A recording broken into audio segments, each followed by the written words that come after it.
We are getting the numbers in right now from Palantir Technologies, ticker symbol PLTR. And what we are looking at here is a genuinely extraordinary earnings report. 70% revenue growth, $1.41 billion in a single quarter. U.S. commercial revenue up 137% year over year. A Rule of 40 score of 127. And guidance for 2026 that blew past every single consensus estimate on the street. And the stock is dropping. That is what we are covering right now.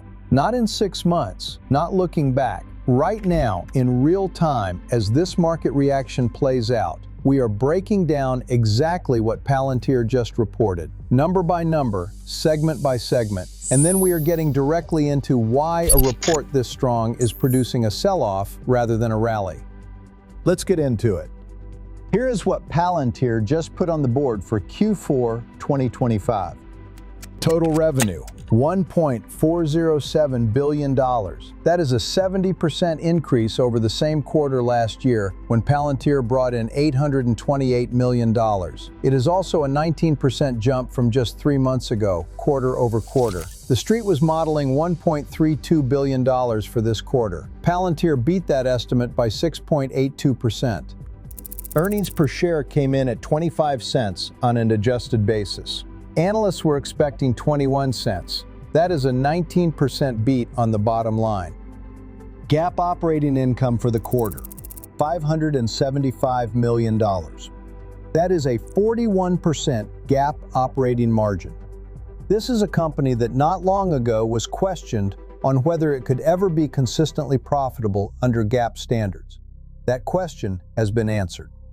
Adjusted operating income, $798 million, a 57% adjusted operating margin. Adjusted free cash flow for Q4, $791 million, at a 56% free cash flow margin. For the full year 2025, total revenue came in at $4.48 billion, representing 56% year-over-year growth. Full-year adjusted free cash flow, $2.27 billion, at a 51% margin. These are not good numbers, these are exceptional numbers. And we need to be precise about that before we explain what the market is doing with them. The segment that Wall Street is most focused on right now is U.S. commercial. This is the number that tells you whether Palantir can build a dominant business outside of government contracts. And here is what just came in. U.S. commercial revenue for Q4 2025, $507 million.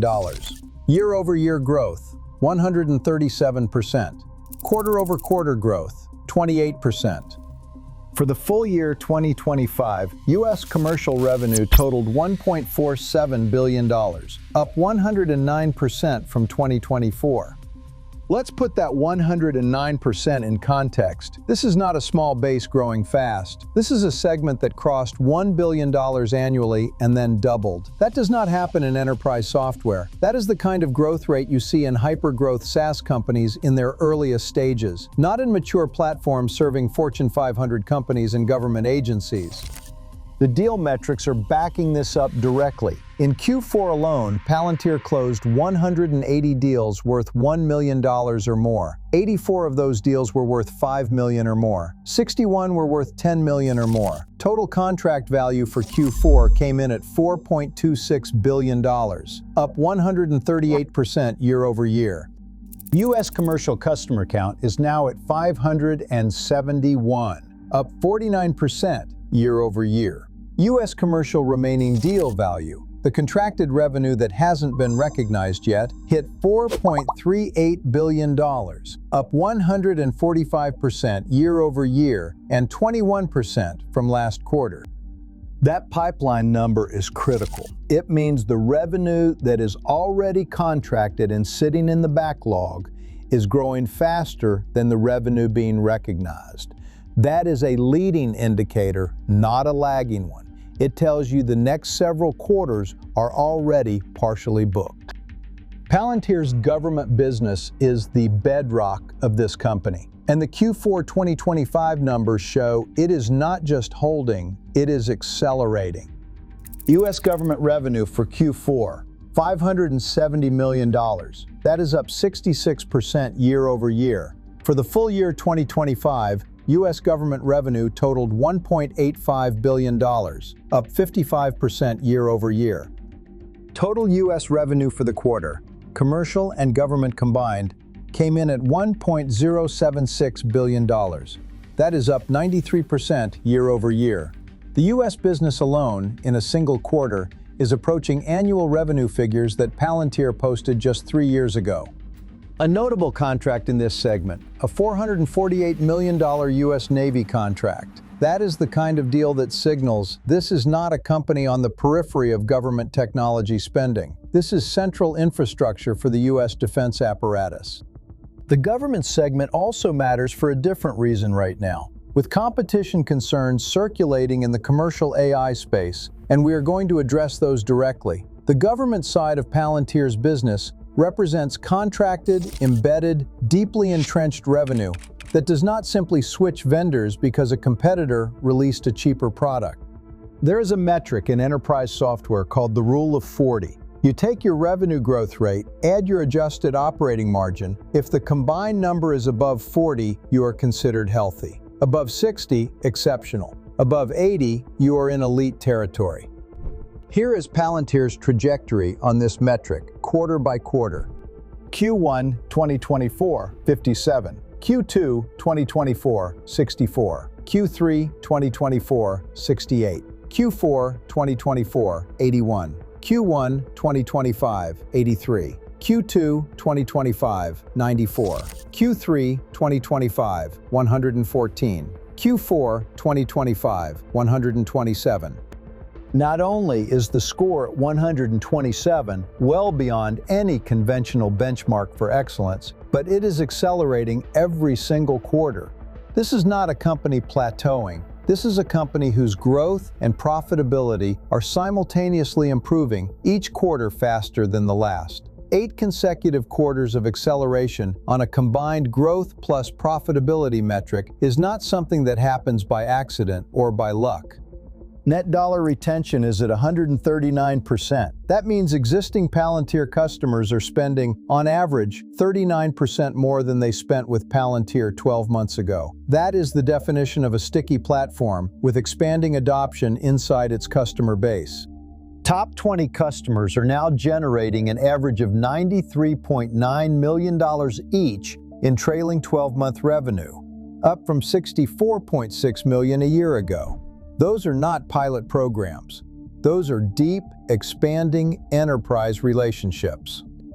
And now let's talk about the guidance, because this is where the market reaction gets more nuanced.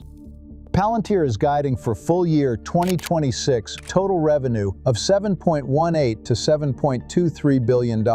At the midpoint, that is $7.19 billion, representing 61% year-over-year growth from 2025. The Street was modeling $6.27 billion. Palantir's guidance beat consensus by nearly $1 billion.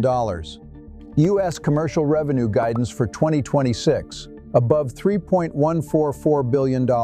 That implies at least 115% year-over-year growth from 2025's $1.47 billion. The U.S. commercial business is being guided to more than double in a single calendar year.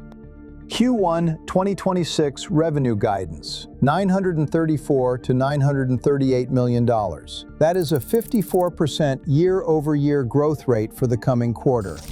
And here is where the market reaction starts to make more sense, even though the guidance beat is massive. Coming off a quarter where Palantir grew 70% year over year, a Q1 guide at 54%, while objectively strong, reads to some portion of the market as deceleration. Not because the number is bad, because the trend line from 63% in Q3 to 70% in Q4 was pointing upward, and 54% points it slightly back down. That is the hair trigger sensitivity of a stock priced at extreme multiples. When you are trading at a price-to-sales ratio of approximately 85 versus an S&P 500 average of 2 to 3, the market is not asking whether you beat this quarter. The market is asking whether every future quarter for the next several years is going to justify the price it is paying right now. And any signal, however slight, that the growth curve is not perfectly vertical creates immediate selling pressure. So here is what we are looking at in terms of the actual market mechanics behind this sell-off. First, the volume. On earnings day, 115.2 million shares of PLTR changed hands. That is 126% above the 3-month average daily volume. That volume spike is not retail investors panicking. That is institutional positioning. Large funds, hedge funds, and algorithmic traders executing the trade they had been setting up for weeks. The trade that made the most sense before these earnings was to buy ahead of what was widely expected to be a strong report, hold through the print, and sell into the strength. When everyone is running that trade simultaneously, and the report is indeed strong but not dramatically stronger than what was already priced in, the selling overwhelms the buying. That is the sell the news dynamic playing out in real time. Second, the valuation leaves no margin for any interpretation that isn't perfect. PLTR is currently trading at a price-to-earnings ratio of approximately 447 on a trailing basis. That is not a typo. At that multiple, the entire future of the business, the next 5 to 10 years of growth, is already priced into today's stock price. When investors at those multiples look at the guidance and see the word deceleration, even if it's relative deceleration from an extreme growth rate, the exit reflex activates. Third, competition narrative. Michael Burry, the investor who shorted the housing market in 2008, publicly claimed that Anthropic is, in his words, eating Palantir's lunch in the enterprise AI space. He cited Anthropic's growth from $9 billion to $30 billion in annualized revenue as evidence that commercial AI buyers are finding plug-and-play alternatives to Palantir's high-touch deployment model. That comment alone dropped PLTR roughly 8% in a separate session. It created a sentiment overhang that was still present going into this earnings report. Fourth, insider selling. CEO Alex Karp has sold over $2 billion worth of PLTR shares in the past year. November 2025, 585,000 shares for approximately $96 million. February 2026, another 493,000 shares for $66 million. Most of these are tied to RSU vesting and tax obligations, standard for executives with heavy equity compensation. But the optics of a CEO selling shares in volume simultaneously with a stock trading at 447 times earnings creates unease. The combination of these four forces, profit taking on the news, valuation sensitivity to even slight deceleration signals, competition narrative overhang, and insider selling, produced a sell-off on a report that would, in almost any other context, be treated as a massive positive catalyst. Let's go to the analyst reactions, because the street is divided, and that division tells you a lot about where the real debate is. On the bull side, Piper Sandler maintained its buy rating and raised its price target to $230. Mizuho upgraded to outperform with a target of $195. Robert W. Baird upgraded to buy with a target of $200. William Blair reaffirmed buy and expects shares to return to prior highs around $200. Morgan Stanley has maintained a price target of $205. Bank of America is at $255 with a buy. The consensus across these upgrades is consistent. The Q4 results validate Palantir's position as the dominant AI infrastructure platform for both government and enterprise. The AIP adoption cycle is real, the deal velocity is real, and the 2026 guidance, while implying some deceleration from Q4's peak growth rate, still represents growth that virtually no other company in the S&P 500 is producing.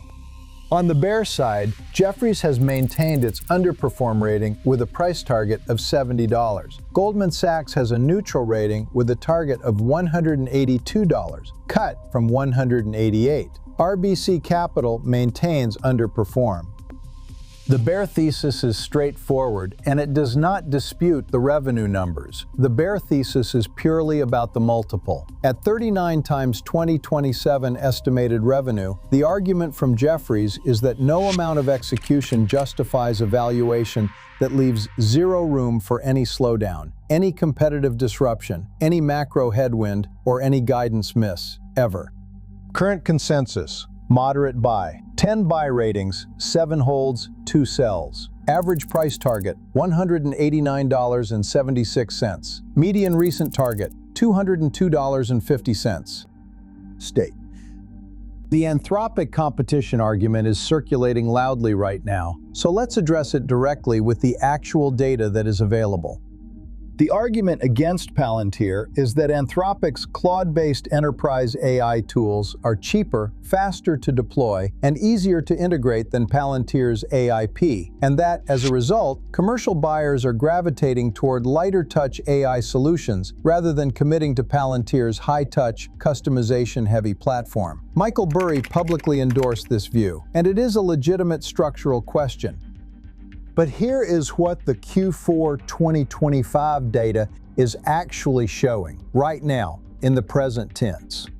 U.S. commercial revenue up 137%. U.S. commercial customer count up 49% to 571. Deals over $1 million, 180. Deals over $10 million, 61. U.S. commercial remaining deal value, $4.38 billion, up 145% year over year.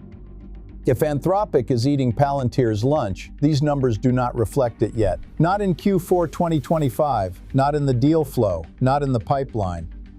The more precise version of the competition concern is forward-looking. The question is not whether Palantir is losing customers today. The question is whether over the next 2 to 3 years, the enterprise AI market shifts toward commoditized, lower-cost solutions, and whether that shift eventually creates a ceiling on how much Palantir can grow its commercial business. That is a legitimate risk, and at a price-to-sales ratio of 85, that risk is not priced in at all. The current stock price assumes the moat is durable, the AIP adoption cycle continues to accelerate, and the enterprise AI spending environment does not shift materially toward cheaper alternatives. If any of those assumptions cracks, even partially, the math on the valuation becomes very difficult.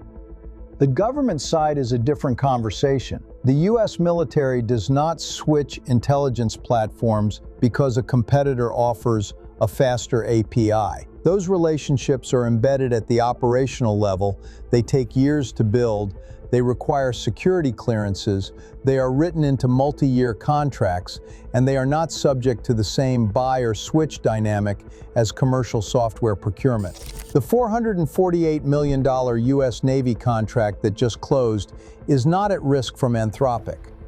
That dual-track nature of the business, highly defensible government revenue, alongside rapidly growing but more exposed commercial revenue, is the central tension in the PLTR investment thesis right now. For viewers who are trying to understand why this specific dynamic keeps happening with PLTR, strong earnings, stock drops, here is the real-time mechanics explanation.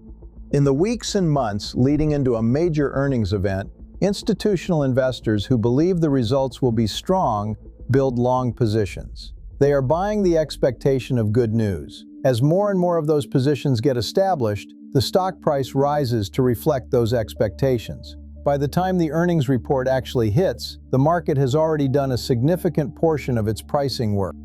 When the report comes out and is strong, as this one undeniably is, two things happen simultaneously. The investors who bought the expectation now sell the confirmation. Their trade thesis has been validated. The event they were positioned for has occurred, and simultaneously, new buyers who might have entered on the positive results are looking at a stock that has already run in anticipation, trading at 447 times earnings, and deciding the risk-reward on a new position at this level is not favorable. The result? More sellers than buyers immediately following the release of a report that on its face looks like it should be a reason to buy. This is not irrational. This is how high multiple growth stocks function in an environment where institutional investors are managing position risk and return targets simultaneously. The earnings report answers the question of what happened. The stock price answers the question of what is going to happen next, and whether what just happened was better, worse, or exactly equal to what had already been priced in. For Palantir specifically, the Q1 2026 guidance at 54% year-over-year growth, while exceptional in absolute terms, came in below what the most aggressive bulls had been modeling. And at a multiple of 447 times earnings, even a slight miss on the forward growth expectation is enough to trigger a repricing. Here is where things stand as of right now. PLTR has pulled back from its 52-week high of $207.52. The stock is currently trading in the 120-something to 150 range, depending on the session, down approximately 29 to 37% from its peak, despite posting the best operational results in the company's history. Market capitalization, approximately $435 billion. That is larger than many companies that have been profitable for decades and have vastly more predictable cash flow profiles. The full year 2025 numbers are in. $4.48 billion in revenue, $1.63 billion in GAAP net income at a 36% margin, $2.27 billion in adjusted free cash flow, a company that is profitable, cash generative, and growing at over 50% annually. The 2026 guidance is in $7.19 billion in revenue at the midpoint, 115% growth in U.S. commercial revenue, a Q1 target of $934 to $938 million. The deal pipeline is in $10.8 billion in full year 2025 total contract value, up 128% year over year, $4.38 billion in U.S. commercial remaining deal value as of Q4. 2025 summary scorecard, all metrics in green. And the analyst community is split, not on whether the business is performing, but on whether the stock price makes sense given the performance. The bulls at $230 and $255 believe the AIP growth cycle has multiple years of runway and that Palantir's position as essential AI infrastructure for the U.S. government and large enterprises is worth a significant premium. The bears at $70 believe the multiple is so extreme that even flawless execution cannot justify it, and that any stumble, competitive, macro, or operational, will produce a violent correction. Both of those positions are coherent. The gap between them is not about whether Palantir is a good company. It is entirely about what that company is worth at this price. Here is the bottom line on what we know right now.